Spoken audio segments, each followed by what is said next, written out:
Previous years வந்து பார்த்துட்ருக்கோம். The cost of uniform for 12 student is 3000. இந்த number of student get uniform for 1250 is.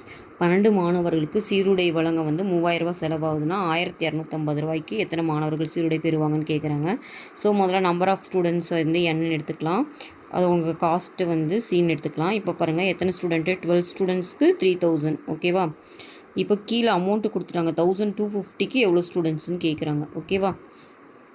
So இந்த மாதிரி கேட்டால் நீங்கள் வந்து அது டேரக்ட் ப்ரொபோர்ஷனாக இன்வெர்ஸ் ப்ரொபோர்ஷனான்னு பார்க்கணும். இங்கே பாருங்கள் அமௌண்ட் ரெடியூஸ் ஆகிருக்கு. அமௌண்ட் ரெடியூஸ் ஆனால் கண்டிப்பாக நம்பர் ஆஃப் ஸ்டூடெண்ட்டும் ரெடியூஸ் தான் ஆவாங்க. ஓகேவா? இந்த மாதிரி வந்தால் அப்போ அது நேர் விகிதம் இல்லைனா டேரக்ட் ப்ரொபோர்ஷன் சொல்லுவோம். டேரக்ட் ப்ரொபோர்ஷனில் வந்து ஃபார்முலா பார்த்திங்கன்னா இது எக்ஸ் இது ஒய்னா இதோடைய ஃப்ராக்ஷன் தான் வந்து கான்ஸ்டண்ட்டாக இருக்கும். அப்போ இதை வந்து எப்படி எழுதலாம்னா 12/3000 இஸ் ஈக்குவல் டு இது தெரியாது இல்லையா, அது எக்ஸ்னு வச்சுக்கலாம். x/1250. ஸோ எனக்கு எக்ஸ் வேணுன்னா 1250 × 12 / 3000. ஓகேவா? இந்த 0 இந்த 0 கேன்சல் ஆகிடும். 5 டேபிளில் கேன்சல் பண்ணிங்கன்னா இது 2 டைம்ஸு 25, இது 16 வரும். இதை 12 டேபிளில் பண்ணிங்கன்னா 5 டைமு 25 5ஆல் பண்ணிங்கன்னா 5ன்னு வரும்.